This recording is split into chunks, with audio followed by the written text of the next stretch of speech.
But thank you for coming. It's a pleasure to introduce our speaker, Hao-Chuan Wang. Did I say that right? Okay. I should apologize. I wasn't aware I was going to be doing introduction until right about now. so I'm looking forward to learning more about the talk. We're visiting from UC Davis, and you can read the title. We'll be talking to us about augmenting collaborations in social computing and interaction design. So thank you very much. Yeah, thanks, Kurt. Yeah. So thank you, Kurt, for the introduction. And I'm Hao-Chuan Wang from UC Davis. It happens that in the past few months, I had an opportunity to visit a number of UC campus. The closest to UC Davis is Berkeley, and it's just like 1 hour travel. But I also had an opportunity to give a talk at UC Merced, that's in the middle of California, and now come to Irvine. And of course, I have many friends in the CSCW community, in the CKI community from UC Irvine. And so finally, I come here, see a place, and deliver this talk, and feel very honored. And thanks again for inviting me. Okay. So just a little bit about me to start with, so to fill in a little bit context. So I'm right now at the computer science department at UC Davis. This is normally maybe the first question that people ask. I don't know if Davis has HCI person. I would say, yeah, now you see one. Probably the very first one. Okay, and I was just in our course committee like 3 weeks ago. Actually proposing that we need an undergrad course for HCI, and so put that into part of the computer science curriculum. Okay, and of course, people are very happy to do that, but just revealing the fact that it's a very new thing in that campus. Okay, but I think the good side is that definitely people see the need to have more interdisciplinary work, even in just very traditional computer science departments. Okay, before that, many people know me. Have been spending a significant amount of time to start my career also in computer science department, but not in US. It was back in Asia. Okay, it's in Taiwan.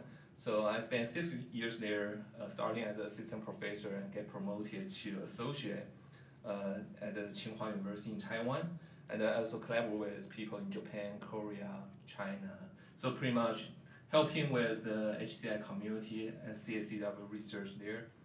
I did my PhD at Cornell, finished my PhD there, started my PhD at Carnegie Mellon. So sort of like my personal journey from the East to Asia and then come to the West. CSCW person for sure, HCI with a focus on collaborative and social technology. I have been doing as many service work as possible as I can. Area chairs, associate chairs for CSCW. Steering committee, I'm going to step down this year for CSCW. And also maybe one worth of mention role is a steering committee for international community of Chinese Kai. The headquarters is actually in Toronto, so it's an international community. But it's consisting of many,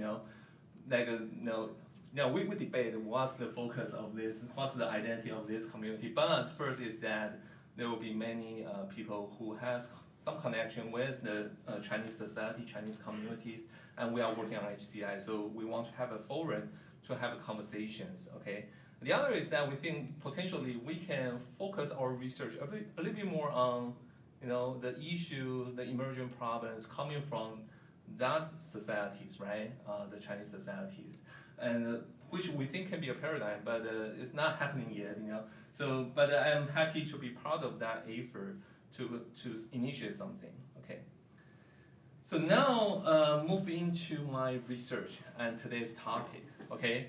My topic in CSCW is probably an old one, probably not that fashionable, but I see it as an important foundational topic in HCI and CSCW. I look into computer-mediated communication tools and their possibility as the modern Silk Road to support global collaboration. Okay, it's like between the West, between the East, there's a distance in between, right? So how do you get people to work together without having to travel that far with all the physical communication transportation tools, right? Which of course is expensive. And this is a very familiar question to many of us, right? Does distance matter, right? And I think the answer here is distance matters, right? People are so familiar with that angle and framing in our community. But I think the question is a little bit different here is that, yeah, distance matters, but for global collaboration, right, with all this fast, reliable computer networking, hardware, software, and also all the kind of social technical system built upon that, right? Do we see global collaboration, right, happening upon that, right, by using this channel? We focus on the property of these systems as communication channels, right? If they are not working so well, then what we need to do, right? So a little bit different angle toward that, okay? But what's surprising is that although many people have interest in this, different schools, different disciplines tend to have different answers.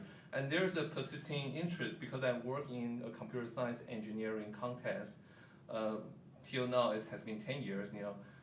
I see a persisting interest in media enriching approach, right? Basically, it's an optimization approach where you want to replicate what people do in face-to-face communication in an online situation, okay?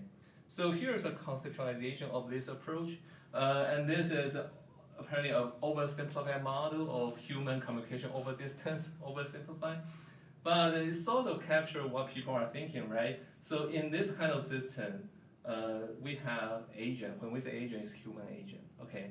And then there will be channel, okay? So there are different sort of rules there.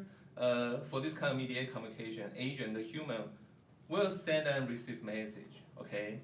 And channel would pretty much just do one thing, is pass the signal, and the signal will come up with some noises to represent our message. So all the engineering optimization is on the channel where we try to reduce the noises, okay? And we try to replicate, right, what the sender says, and to ensure that the receiver can decode that, right? In verbatim to what the sender said, right? And the most signal, there's a belief that the most signals the channel can pass, then the better will be the quality of communication. So it's sort of like media enriching idea, right? So the richer the media, the better the communication, and also as well the collaboration that's upon that, okay?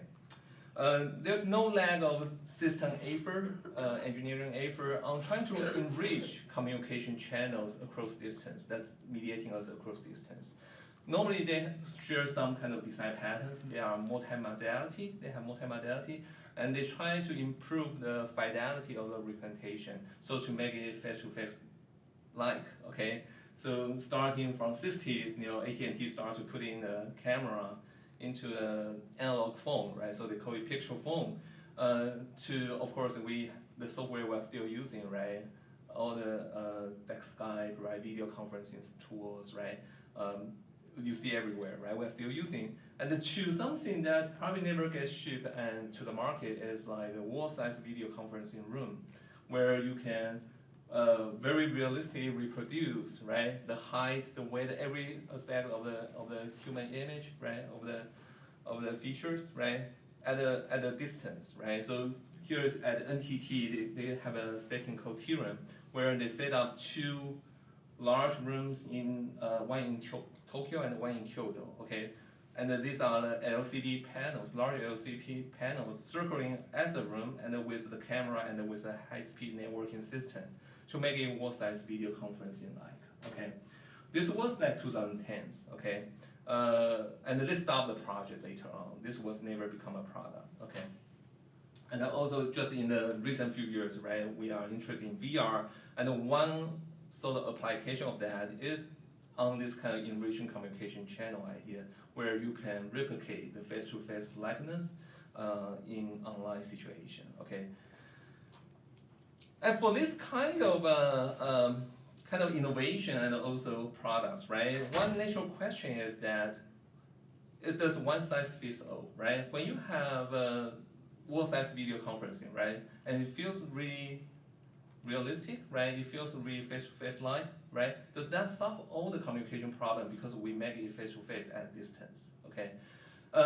So there's a natural usability sort of questions that you want to ask is media comparison. You want to compare how different media affect communication behaviors, non-verbal, and the other aspects, and how does that impact the final collaboration outcomes, right? There's no lack of that, but here I just contribute one, and we also point out to a same conclusion. One size probably doesn't fit all, okay? But let me talk about my study a little bit here.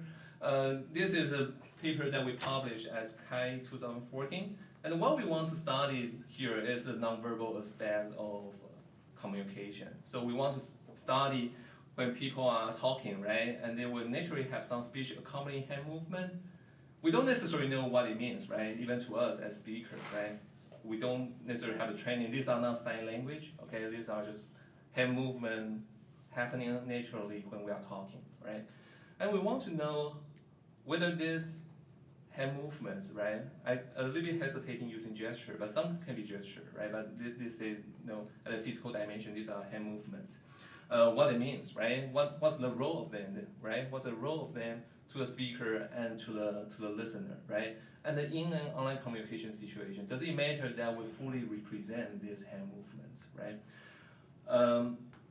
So here's the setup of the study, right? To study this, the first challenge we need to tackle is how do we capture these hand movements, right? In early days, what people do is that they video tab in behavior science. They video tab all the conversation, right? Face to face, they set up a video so you can capture their hand movements, right? And then when you collect the data, bring it back to the lab, you try to do the annotation, you try to do the coding. And of course, the coding scheme can be very detailed. But one challenge is that first, it's very time consuming, right? Second is that the reliability of coding, right? Whether different coders will agree to the same coding is always a challenge, right? And here we sort of want to find a way to deal with that through motion sensing. We are not using very high, kind of expensive sensing devices. The only thing that we're using here is a Kinect. So we try to move from video tapping, right, behaviors, to sort of Kinect taping, right, using Kinect as a quick commodity device. And we can put that into the experimental setting to collect the hand movement behavior. So as you can see here, right, in the face-to-face situation, even they can see each other, you still put the two Kinect devices, right, back to back, right, in the middle, so you can simultaneously capture two tracks of hand movements, right? And in video, you put the same thing, but they don't see each other. Instead, what they have is a video conferencing tool, so they see each other through the TV. And we can also do this for audio, right? You only listen. You only have the voice, only have the auditory channel. So we just remove the TV, right? And we remain the separator in the middle so they don't see each other. And you also leave the Kinect device there to capture the hand movements. So you can use this in a laboratory setting to capture the full kind of spectrum of different kind of mediated communication. And here shows the data just to give you an idea how it looks like.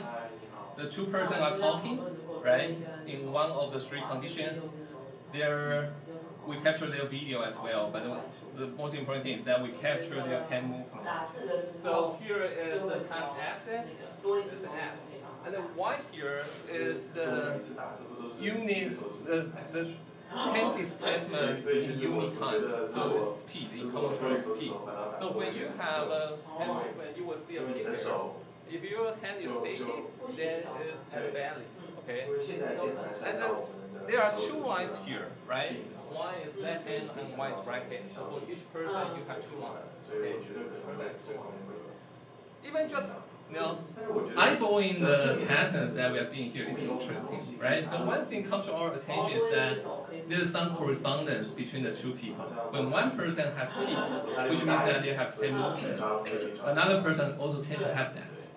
The other thing is that your left-right hand coordination, your two hands tend to move at the same time, okay, rather than at different times. Okay. Of course, Kinect device is very noisy, okay? It's not as precise as some of the motion captures that you probably can use for professional purpose. But if we use leverage experimental design, you can do a control comparison, right? So we hope that we can still see something there, even the measurement is noisy itself. And indeed, we were able to detect the difference, okay, across conditions with this measurement. Okay, so here you can see we have 3 conditions: face-to-face, video, audio, and this graph here shows that whether the 2 persons' gesture are similar to one another. Okay, so this measures interpersonal gesture similarity, and as you can see here, because we have the hand movement pattern, so we can do this kind of modeling easily. You can see that just as our prediction, right? Face-to-face, and this is false wisdom as well, right? If it's more face-to-face like, you probably will coordinate your behavior better, right? So face-to-face has a high similarity in the video and in audio, right? And people gesture just more similarly when they can see each other. This sort of makes sense, right? If you don't see each other, it's more likely your gesture. Sometimes, of course, it's not 0, right? In audio, you don't see each other. The similarity is not 0, but this can be just random correspondence, right? It's not like coordinated. But what really interests us, this sort of thing that, of course, face-to-face likeness has some function there, okay, some role there, but we don't know whether this impact maybe the communication outcome, right? So here we look into whether the gesture and also the medium jointly kind of associate, having some kind of prediction ability, functionality to the levels of understanding that people have in the conversation. This matters, right, to communication, whether you understand the conversation, right? So we collect the measurement, people still report how much they understand about the conversation in a rating from 1 to 7, okay, so that's the Y, okay? And at the same time, we look into, for different medium, right, whether there's a medium difference in level of comprehension. Overall, there seems to be a general difference there, right? When you are using face-to-face, you seem to understand the conversation better, and then when there's audio, but that's on average. If you also add another dimension here, is the proportion of gesture they use during the conversation. And the pattern looks really interesting to us. First, here, the X is the amount of gesture use that individual use during their conversation. So that's self-gesture, okay? When I gesture more, as you can see, there's a positive correlation between gesture and understanding. I also understand more. Of course, this is not causal. It could be that I understand more, so I gesture more. But there's an association between the 2 things, okay? And then we also look into another pattern to see whether there's a same correlation between my partner's gesture and my own understanding. So these are very different things, right? If it's my gesture and my understanding, this is not communicative. But if it's my partner's gesture, if my partner has more gesture during the conversation and I understand more, then this will be communicative, right? This will be a communicative function. But we don't see that correlation. Instead, we see this self-reinforcement, sort of like self-correlation between my understanding and gesture. This could be self-reinforcement, according to, if you take the theoretical aspect like embodiment, right? It could be that you move more, and so your mental process work better, work harder to understand, right? We don't know the causal direction yet, but definitely, this tells us something is, even in audio conditions, right? The high level of gesture use sort of can compensate the level of understanding that audio users may not have at the beginning. Okay, so we see that pattern. Okay, here, and there are some. Definitely, this is not the only media comparison study. There's a literature of media comparison studies, and more or less pointing to the same thing is that one size doesn't fit all. We cannot expect that you create one media, you create one technology, and solve all the communication problems in the world. And instead, sometimes people probably don't want to see each other, and they communicate actually better for that. Okay, so that brings me back to the topic, right? Social computing interaction design. This is pretty something that's sort of like we teach this, right? Interaction design process, right? We teach this to undergraduate. This is sort of like 101 to human-computer interaction. It's not new, right?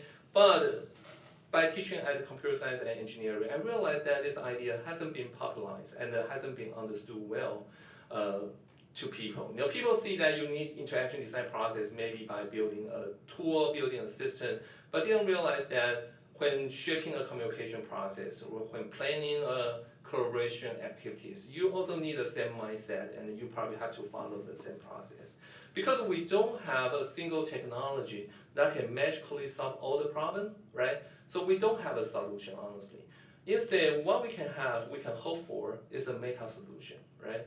It's a solution for solution where we engage in a suitable design process. It can be this one, but also it can be a different version, revised version, where at least we have to account for behaviors, cognition, system mechanism, context, and task. And then we figure out what's the best arrangement between the channel and the agent.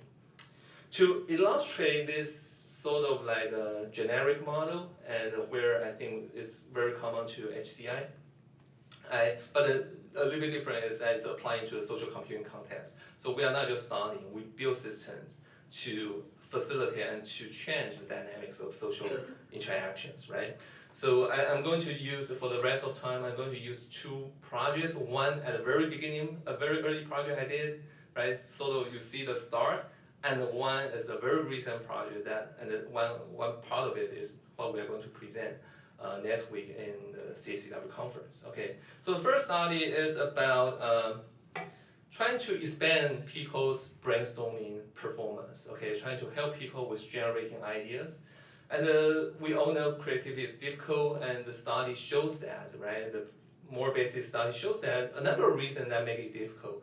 Cognitive tunneling, right? When you think, when you look at the problem, you attend to some specific attributes, but you forget that you just don't have that resources, cognitive resources, to think about the others. So you over-focus on something, and you miss some opportunity, or you arrive at some suboptimal solution, right? Or group production blocking, when it's a group activity to generate ideas, right? When the fact that when one person is talking, another person won't talk, or another person probably even don't think. The fact that people take turn, right, actually decrease the overall productivity that people can have in that situation. Or social loafing, right? When you are working brainstorming groups, right? The feel that I probably don't have to work that hard because our people will cover me, right? They will, because it's a group outcome, right? So no one will detect that. I probably can take a break. That kind of feel, the social loafing, can also be detrimental to this kind of creativity outcome. So what we want is, can we, having a design, right, a social computing interaction design, to augment that process so we can best leverage everyone's creative potential and to expand the brainstorming outcomes. Okay, so we proposed a system. This was a work that I did back to at Cornell in 2010, and with Susan Faso and Dan Cosley. And I noticed that Dan Cosley is also coming here in a few weeks. All right, okay, but hopefully I'm not sure whether he will talk about this, but looks at his topics sort of relevant. My guess is that maybe 30% of the time he will mention this. Okay. But I think this is interesting work. Definitely you see the human agency and machine agency play some part here. Okay. And also, what I did is that I look into the literature, right? If it's social computing interaction design, we start with understanding the process, right? And then we try to transform that understanding into some system design, right? And look into the literature, how people generate idea cognitively, right?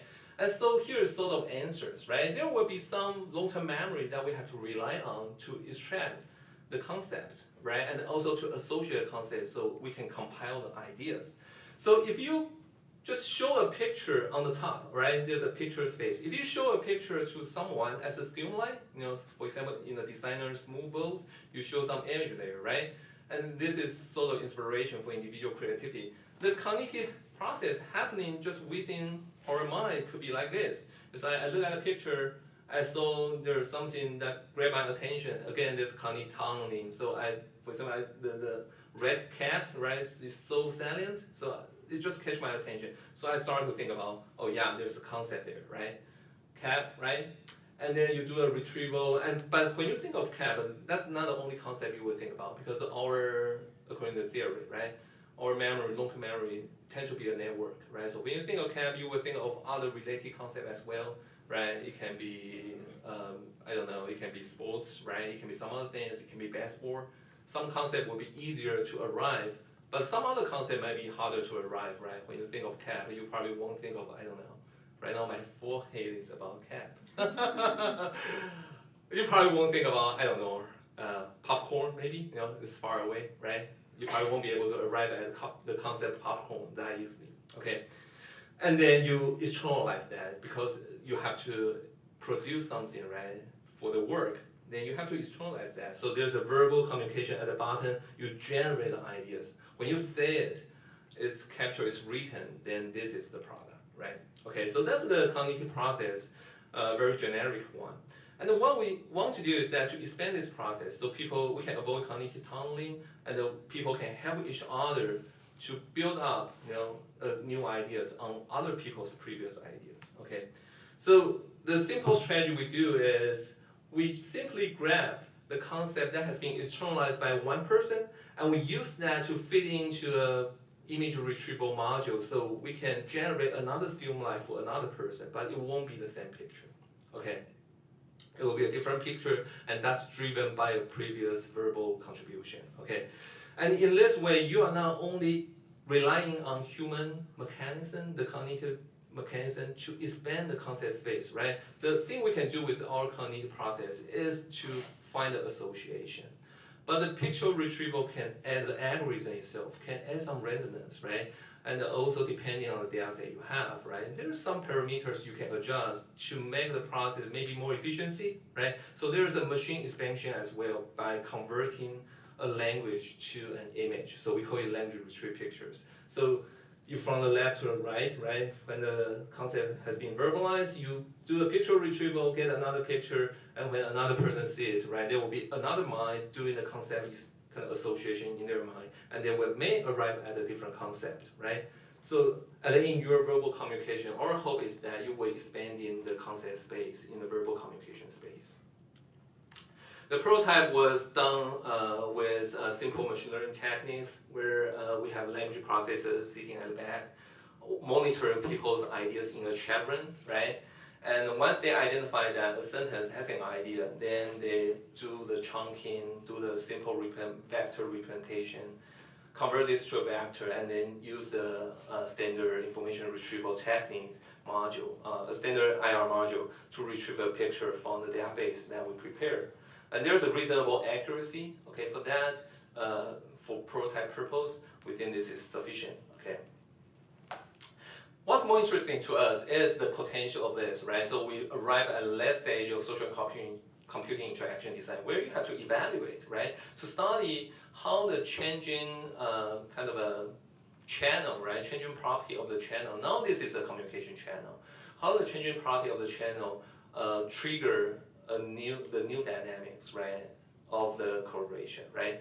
And we put this into a very challenging context where you have international, intercultural groups of participants, okay? So here we're testing American Chinese AC group, okay? Ideally, this can be the most creative group, right? Because they are educated, right? They have all different kind of knowledge base, right? All different kind of thoughts, right? Ideally, this should be the best condition, most creative condition, right? But if you look at the baseline, where we don't have the system, where is the gray bar? The 3 gray bar, okay? That's a baseline where we don't have the system. You see that there's no difference between them, right? Whether it's American Chinese group, or 2 Chinese group, or 2 American group, there's no difference in terms of their creativity performance, okay? So the Y here is breadth of concept, which is a creativity performance measure. But when you deploy the system, right, where we use the machine agency to augment the communication, then we see that AC turns out to the best group, okay, reach at the widest concept, okay, at the end, then AA and then CC, okay. So this sort of is showing that the machine agency, the machine augmentation here, combining with, but I think there's an important premise. Your human group composition must have some potential there first. So machine cannot replace the human role. It simply pull on the potential creativity that people have, and so to make it really well, okay. So that's the first day study I did at the 2010. Okay, and recently we come back to social computing interaction design, the idea, of the communication channels from a different angle. We are trying to address another challenging collaboration task, which is supporting multilingual, okay, communication. In the previous study, yes, we have American Chinese, American Chinese, but they all speak English. The Chinese individual that we recruited at that time was, international students starting at CMU. We make sure, we ask them, their TOEFL are all very good. So you can consider them as fluent speakers as well.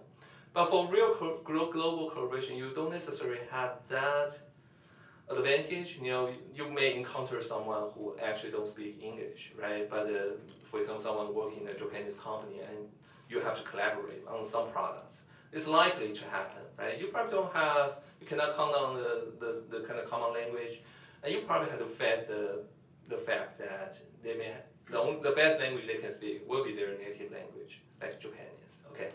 So this work is in collaboration with NTT in Japan, okay? Tsunami Yamashita at the NTT Communication Science Lab in Kyoto. And the first two, Mei Hua and Mei Lin, they are my graduate students, and they all graduated right now. But Mei Lin will still come to CCW to present the work next week. So the first question we are tackling is comprehension problem.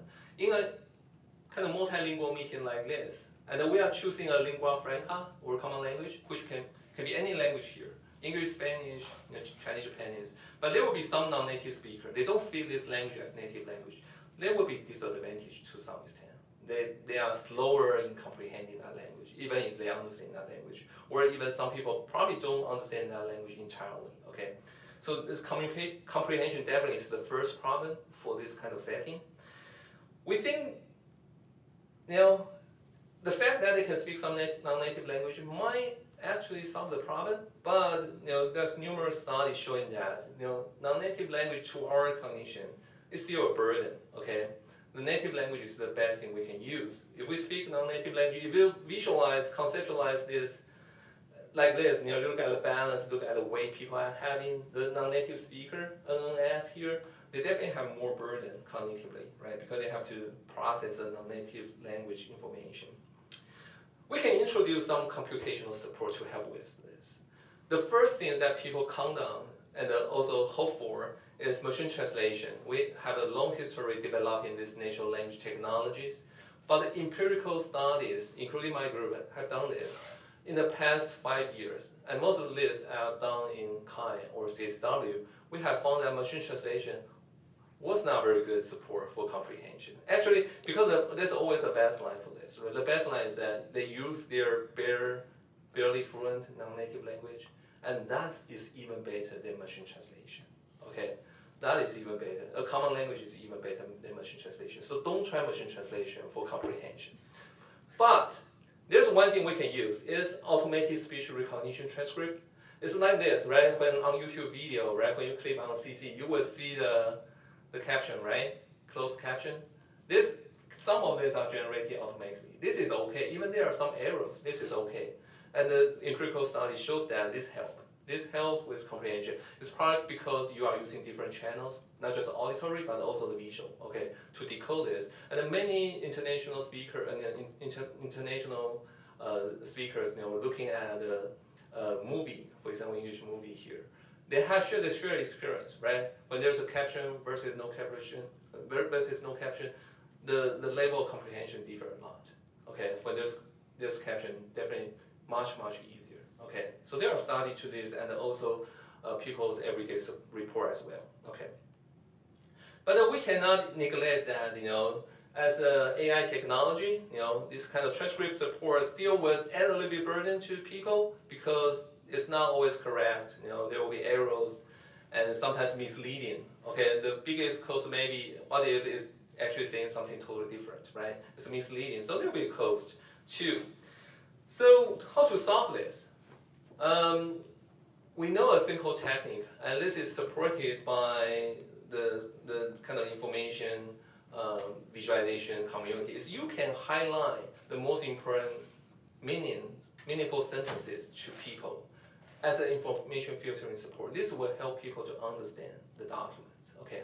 And so we want to leverage this, but we fall into the question, say, who's going to highlight the transcript to identify which is the most important part, okay, of the conversation, right? Do you find a crowd? Do you find, I don't know, do you hire someone sitting there, right? But then we come to realize that non-native speaker is the best person to help. First, there are some resources, right? First, non-native speaker has the language proficiency, right? Second, non-native speaker doesn't feel the conversation hard in general, right? So they have the cognitive resources, they still have the time to help with. And the last thing is that they have the motivation because they are in the same team with a non-native speaker, right? If they don't help, then the team may screw up, right? As a whole, right? Okay. So now it's a human in the loop, right? So now you want to, as a non-native speaker, providing an interface, providing a tool for them, right? To do the highlighting, and the highlighting will help non-native speaker. But to do highlight, they will add a little bit burden, but you sort of like balance this, right? Kind of burden scale a little bit, right? Because you add more burden, but they can have a little bit burden, right? To share the overall team load, right?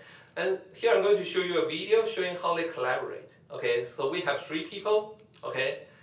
2 of them are native speaker, 1 is non-native speaker. The study was done in Japan, okay? The common language used here is English, okay? So there's 1 Japanese and the other 2 are international visitors with English as their native language, okay? You can make a guess who's the non-native speaker, okay? Let me play that. Common thing that we probably all did, or let's see. How about, did you play sports? This is Anytime you automated play high school? transcript, okay? This is automated transcript. Swimming. I did swimming. Oh, well, it wasn't really a sport for me, but I'm a good swimmer. And then Okay. color coded I to did identify swimming as different well. speakers. Okay. Oh. Okay, and then you can see that was the transcript history, right? Conversation history, and then some sentences are underscored, and that's the highlight. And that highlight was generated, aided by a native speaker. Only native speaker has access to that to add a highlight. So yeah, I ask you to make a guess who's a non-native speaker. Of course, I mean you can maybe tell that from the accent, right? But actually, even if you don't have the access to the audio, you can still guess. The one who has the fewest contribution is the non-native speaker because of the burden. And it's also the shortest. That's a C, the green one. The sentence generated by C are all very short. And part of the reason can be cognitive burden. Okay. So we evaluate the highlighting strategy, the non-native speaker generated highlighting strategy. And so first is the workload, right? The left, without highlighting condition, you can see that the non-native speaker is orange, the native speaker is blue. There's a huge difference there. Okay, non-native speaker definitely burden more than native speaker. Okay, but when you use the highlight, the difference between the two goes away. Okay, so you can see that they are pretty much equal now. Native speaker and non-native speaker pretty much equal now, and you can see there's a significant difference. For native speaker, they climb more burden now, okay? But this is expected, okay? But it's still fine, right? Looks like it's still not too high, okay? And now how about communication quality at all, right? And the result just, we look at the comfort, of the report, from the survey, and also the clarity also collected from their self-report, okay? How clear they feel the conversation is, right? And there's an improvement for a non-native speaker. When there's highlighting, they feel it's easier, they feel more comfortable, and they also feel the conversation to be clear to them. Okay, so all this, just show that there's another kind of a social computer interaction design communications channel that we can do is you can involve human in the loop. You can leverage people's motivation when they are in a group, right? And they will be willing to help. But you have to think about the burden they have, the cognitive resources. So definitely you need the knowledge, not just about the system, right? It's not optimizing the system. It's about also considering factors from the human side. The last piece of study is the new one that we're going to present in CSCW. I just look at the comprehension part, right? But how about the participation part? Especially I show you the video showing that the non-native speaker participation is an issue, right? This time the setting becomes, it's a different setting. It's a collocating multilingual team collaboration. So where people actually sit together, not through a web interface. They sit together, they can do some side conversation, okay? They can have nonverbal cues, right? And what's probably the most important thing is that when you are sitting together and you realize that the person sitting next to you, also speaking the same native language as you, you can have some side conversation, right? You can ask, what that person say, can you tell me? But in your native language, right? Which is a kind of nice thing to do. But think about this: if you speak multiple languages, right? You sit in a room where the default language is English. How comfortable you would be to speak in a different language? Probably not that much, right? So we call this kind of behavior code-switching. Okay, we know it's likely to be useful because you can express more complex ideas using vocabulary that you don't know in a second language.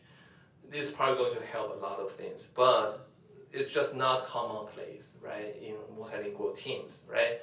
And can we do something to make that easier for people, right? And especially if we can make that happen, maybe code switching can also help prevent from like some kind of domination from some language groups, right? Native speaker, they probably would just tend to speak more because it's easier for them, right? We want to counterbalance that. Okay, so the now machine translation can play some role. So the system we call language, we want to use machine translation to encourage code switching. And this is also based on our earlier user research that we did, where we found while machine translation cannot help comprehension, machine translation can help production because you can speak in your native language. Although you don't know what the other side will receive, but you can speak in native language. That's affordance that you can leverage. People will feel happier to produce message. Okay, so we can encourage participation that way, and maybe you can use that to encourage code switching as well. Okay, so here, if you have two non-native speakers sitting side by side, right, you can make them to talk in their native language, say in Mandarin, right, and that their conversation can get translated, right, to the native speaker by using machine translation. But of course, and there will be a comprehension problem. But what we are interested in is to see, as a kind of initial idea, whether we can have some proof of concept, right, from a study. So we set up a study again in Japan at NTT's lab, okay. And with this time we hired about 19 quads, okay, 4-person groups, okay. And each 4-person group has 2 non-native speakers and 2 native speakers. So a total, that will be 70-something, right? 76 people in the study, okay? And then they will sit around a table like this. The 2 native speakers, like Chinese speakers, they will sit side by side. So C1, C2 means 2 Chinese speakers. And here, the native speaker, because it's in Japan, so the native language is actually Japanese, right? And then they will sit side by side, and they are native speaker. And then all of them have access to a Google Translate app. Okay, it's a Google Translate app, and it's a prototype where visualization is easier, where the Japanese speakers Google Translate app will be positioned in front of the Chinese speaker. So, and there's a microphone, okay, connected to that app. Okay, so when the Japanese speaker says something, that can get translated for the Chinese speaker. Okay, and then the same here. Okay, so this is a prototype. Of course, I mean for a real system, you probably can. The usability here is a little bit complex, right? But for a real system, you can improve this. And the study is a decision-making task. We give them 3 very common collaboration decision tasks where you have to rank given items for a kind of a challenging survival scenario. Your airplane crash in a desert, and there are certain items you have to rescue, right? And so they have to brainstorm ideas, right? And make a decision what's the final ranking, what's the most important things that they have to have, and what's the least important things. So they have to do the joint decision making, okay? And so within subject design, where each group has to use the technology, but also experience not using the technology, and the order has been counterbalanced. The most important thing is that we don't instruct them to use any single common language. Otherwise, if we tell them, you have to use this, then we cannot study code switching here, right? So we don't specify what's the common language, but given the context, right, in Japan, and the fact that all of them are, when we recruit, right, we make sure everyone can speak some Japanese, right, and also they can answer the survey in English, and also see the instruction in English. So Japanese or English are likely to be common in the setting, but it's like they have to figure out how to do the communication. And this is not unusual in multilingual setting. We have to figure out how to get the idea across. A video to show the actual scenario. I know the sound is smaller here. So here I label their language proficiency. For this Chinese speaker, English is okay. Japanese is so-so, okay, not so good. This one is proficient in English and Japanese at the same time. This one, this Japanese, of course, native speaker of Japanese, some English ability. This one totally don't understand English, okay? And they all have access to a translation app they can use. But the point is that we want to see how they use it, okay?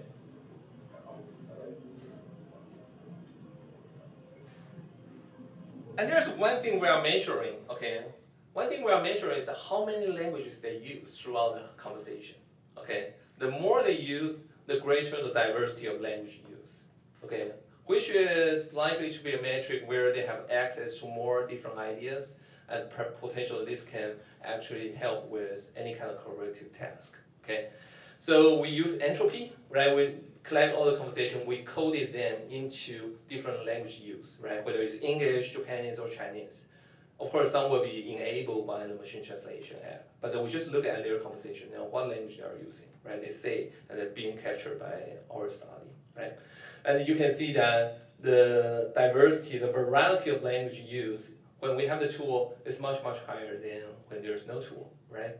Okay, so you can see that the tool plays some enabling role to help people use different kind of languages they potentially can use. And also the setting with the tool, improve the kind of equality of participation. Because if you can use a different language or use your native language to speak, you probably will contribute more than what you can do previously, right? So we look at the amount of time each person account for through the whole conversation time, right? What's the percentage of that? And again, we use entropy to look at the proportion, right? The higher the value, then the more equal, right? The more diverse the conversation is, right? You see more diverse contribution from different people. And again, with the tool, there's a greater diversity, more people can participate and more equal participation. These are all good signs. That may lead to good collaboration. And so we were expecting that we will see better text performance, but we didn't see that, okay? So unfortunately, we didn't see that, right? For text performance, that's the table on the right. That's very similar on the decision-making test. That's very similar. And then on the left, that shows that the perceived quality. That's their perception, right? How they feel about the collaboration. And the people even rate the without tool condition a little bit higher than with the tool, okay? But it could be for other reasons. Not necessarily that the tool is not helping. It could be for other reasons, okay? So we interview them, try to figure out, their more qualitatively, what's their experience. And people that said good things about this, right? Enable contribution in native language just as we expected. But at the same time, they feel that adding in the system, adding in the tool, and this whole setup, there's some interruption to their original conversational flow, which also makes sense to us, And one very interesting thing we observe is the fact that some people have bilingual proficiency, like that person sitting here, like C2 here, is actually very fluent in both English and Japanese, and of course, this person is a Chinese native speaker, so this person can speak 3 languages. It's a great helper. This person can help the bilingual proficiency to do code-switching, okay, when MT doesn't work. So you can override the MT errors with that proficiency. This is a video. So this person here isn't very good at Japanese. And you can see that the Japanese speaker was trying to say some idea and it's get translated on the app. There's some small words twinkling here, okay? And the C1, look at this. Took a bit of time, doesn't seem to understand. Okay, you can see the confusion on the face, right?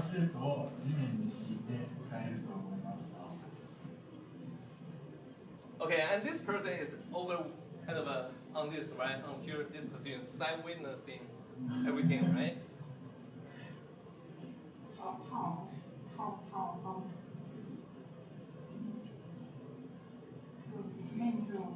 I try to communicate in English, but that would be a challenge to the speaker here. Okay. And then this person kick in. Now this person speaks Chinese. Maybe I guess you want to put the parachute on the ground. Oh, and English, right? English. Okay. It's very hard, and if you put the parachute on the ground, then you can, it'll be more easier for you to walk on it.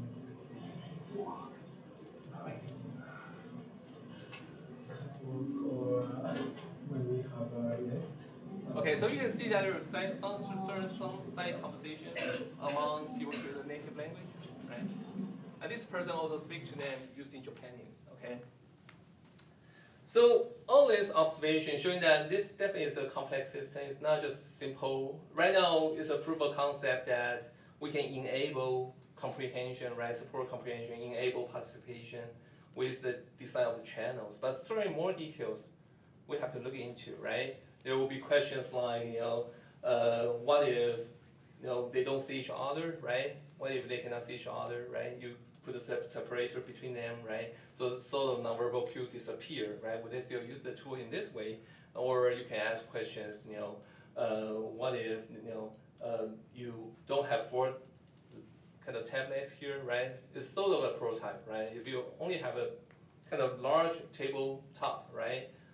What would change there, right? So you can have all these design questions, but I also think these are something that come after when you initiate the social computing interaction design process. So in summary, communication channels, what I want to say here is that it's not, as what Shannon thought, in the very standard kind of engineering paradigm, that is totally separate from the human agents. And there is a shared agency where you have to coordinate between the system and between the human side, right? To make sure the communication process and outcomes will be satisfactory. So we are proposing a meta solution. And I think this is not unfamiliar to HCI community, but when we are facing our colleagues in other communities, right? In other departments, in other disciplines, I think we need an argument like this to help bridge the discrepancy between different areas and different communities. And maybe it's just speak to our HCI motto, right? To study is just to build, right? To build is also to study, right? There's not necessarily that much difference, right? As people may thought in their way, okay? So thank you, and I'll be happy to answer questions. Thank you.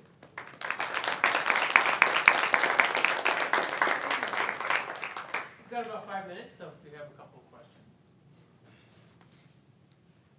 We can also do that over snaps. Thanks for the presentation. Yeah. That's great.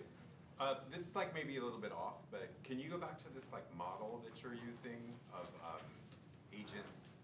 The oversimplified model. Yeah, this might be a weird question, but you've done all this rich work and like you've kind of, I guess I'm just saying all this rich work and all these things you learned about communication. Has it done anything for this model? You say in communication department. Or just, I guess, in your own thinking? Like, I think you've made this model very useful and done a lot of cool work with it, but I just wonder if like all the kind of richness that you found in your work had made you kind of think anything different about the model that you started with? So this model is actually commonly shared by many different disciplines. Engineering people use this, Shannon, and communication people also use this, right? So their early work predominantly will focus on the human agent, and they kind of neglect the things in the middle. Only until very recently they start looking to computer-mediated communication. So they have a journal and they have all things. But what I want to say is that the literature certainly goes beyond this, right? So in communication side, we know they have theory. They have newer theories, right? Social information processing, hyper-personal theories, right? They all point to that. If you have some firm, for example, you have some firm social knowledge about the person you talk to, you don't even need a video. You don't need an audio, right? Even just some kind of a emoticon would help. Would serve the purpose of communication, right? And that certainly make the whole kind of idea of selection which tool is better for communication much more difficult and much more challenging. But I think that's the nature of it, right? So I use this model not to say it's true or false, but just to use that to say, I think this is communication tool of mine. It's like when facing different audience, right? Pointing out that there's something right to it when you are talking about some specific technology development or specific studies. But there's something that we as social technical researcher are very good at, should be considered, and that we have made some contribution that worth of thinking about to a bigger community, bigger academic world. Yes. So this question just out of curiosity. So for the latest research you did so you let them talk about like the plane crash, right? So that's kind of like the just out of like creativity, how people can deal with the plane crash. So I'm just wondering on other fields, so have you ever done any research on people like basically maybe they talk about like under some professional fields, for example for software like the development. Yeah. But I think for that the translating program gonna be stuck on those terminologies, all those kind of things. So that can be harder. So I'm just wondering. Yeah, that's interesting questions, right? So I remember, not directly to address that question, but I remember many years ago, because I'm from Taiwan, and I think there were some people proposing that we should have programming languages that's in Chinese. So they thought that all the syntax, right? I'm talking about syntax, should be in Chinese. Of course, it didn't happen at the end, but there were some sounds like that. You say we need to localize all the programming language into the language, but of course, those who know computer science will say no, it's just syntax, right? It doesn't matter what is that, right? But it's just easy to remember. That's fine, right? Okay. But definitely, I guess my answer to your question is that these are lab study. You can see that most of the things that I'm doing is lab study. Lab study has a lot of limitation. There's something very good about lab study is that it provides a very efficient scientific tool for testing causality.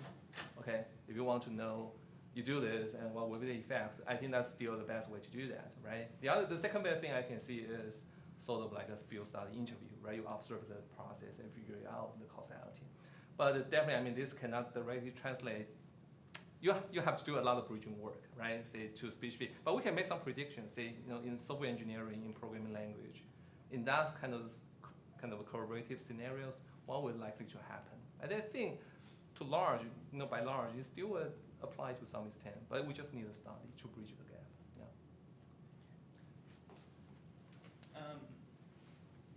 Given that a major reason for a lot of the, first of all, thank you. I thought your work was fascinating. Given that a major reason for the development of tools and a lot of your research hinges on this overburdening of one party in a conversation while the other isn't really doing much work. Have you found a good way to measure that burden in a conversation? Not really. We unsatisfied. There is some standard tool you can use, like NASA TLS, and workload management, right? We always adapt the item a little bit because the early context wasn't for our purpose, and we changed the word a little bit, and there's some flexibility. We say, yeah, we can measure burden. But as a non-native speaker myself, using English as my work language, and also I think everyone has the experience, not just myself, right? Sure. I think we all share the experience that the kind of burden is not like what you measure on the survey, right? There's some kind of annoying things or some after effects. If you, for example, there's a concept you don't understand at that moment, you may miss some opportunities afterward, or you misunderstood something. You have to redo it entirely again. All this, right? I still remember my wife tried to make a appointment for my kids, to go to see a doctor, and as mother, there's so urgency, right? Always have that feel, but unfortunately the conversation didn't go well. There's something, especially on the phone. I don't know, that system just like to rely on the phone call. They don't want to provide an easy to use website that you can just eyeball. They just like phone call, but that's so challenging to the international speakers, right? So I still remember that scenario. We will have to catch that, at the end, but But I don't think it's an issue of measurement. I would say I would go with field study, especially when we come to have some product and that's deployable.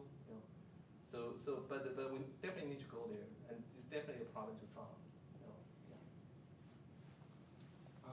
I guess my question is actually, I'm glad we're at this slide, because this model is in some ways useful to think through what might be an intervening variable or an additional burden, or and that's a lot of the systems that I think you're setting up don't just communicate from one person to the other. They also communicate a person's communication back to them. Right. So, and I'm thinking, especially with that early gesture study, is that if I not only see the person I'm talking to, but also myself and my own gestures, that often is going to change. I'm actually going to spend some cognitive energy thinking about how I'm gesturing. Yeah, so you're right. So I actually think that a very simple interaction design to that is just put a mirror. You just put a mirror and you can see yourself. But is that so? I guess that for me the question is open whether that increases the burden or decreases it. Yeah, but my prediction is that would decrease that burden. Really? Okay. Yeah, when you gesture more. Yeah. So indeed, that's one direction I'm going right now is for cross-lingual, multilingual communication. If language channel is just so hard, because that requires a lot of symbolic processing. Can we do more with the kind of nonverbal part with it, right? Using our body. Body is pretty much I think the same thing. And some people receive spatial training for that, but most people don't. And so that's probably something more equal to everyone that we can probably leverage. I would say there's probably some anthropologists who will dispute this. We'll tell you about different kinds of gesture as different. Oh yeah, definitely. I mean, very spatial training for that. Right, sure. Yeah. Thank you.